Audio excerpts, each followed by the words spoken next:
Madame Ressillier. Je vous remercie, Monsieur le Président.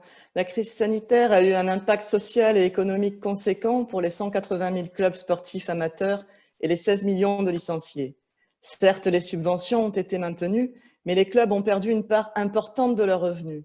Toutes les rencontres sportives ont été interrompues depuis le mois de mars et avec elles, les activités annexes qui représentent une part non négligeable des revenus pour ces clubs, comme les buvettes, les soirées à thème ou les lotos. De plus, la moitié du budget sponsoring qui provient des commerçants, des artisans, des bars et des restaurants locaux a quasiment disparu.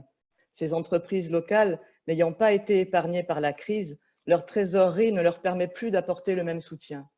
D'après le rapport Agir pour le sport amateur publié en mai, les pertes sèches par association sportive s'élèvent en moyenne à 6 700 €.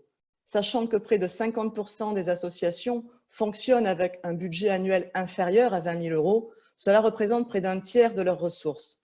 De quoi mettre en difficulté durablement ce maillage national qui participe au bien-être de chacun.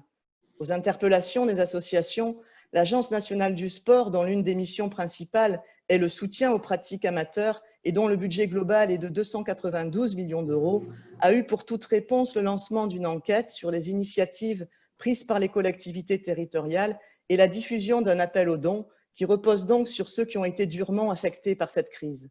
Or, des pistes pour sauver et développer le sport amateur existent, comme le déplafonnement de la taxe Buffet sur les droits audiovisuels, ou encore la création d'un fonds de solidarité nationale pour le sport, dont les ressources financières pourraient être issues en partie des taxes affectées aux jeux d'argent de la FDJ et des paris sportifs.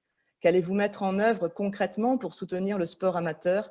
Envisagez-vous la création d'aides supplémentaires et d'un fonds national de solidarité? Je vous remercie. Alors, dans les structures les plus fragiles, aujourd'hui, on ne peut pas dire que 300 000 associations sportives ont été fragilisées par la crise. Certaines se sont purement et simplement mises en pause ou en arrêt.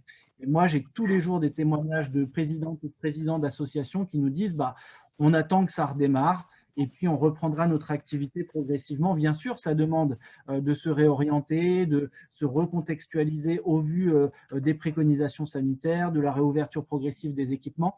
Néanmoins, aujourd'hui, financièrement, on n'est pas fragilisé.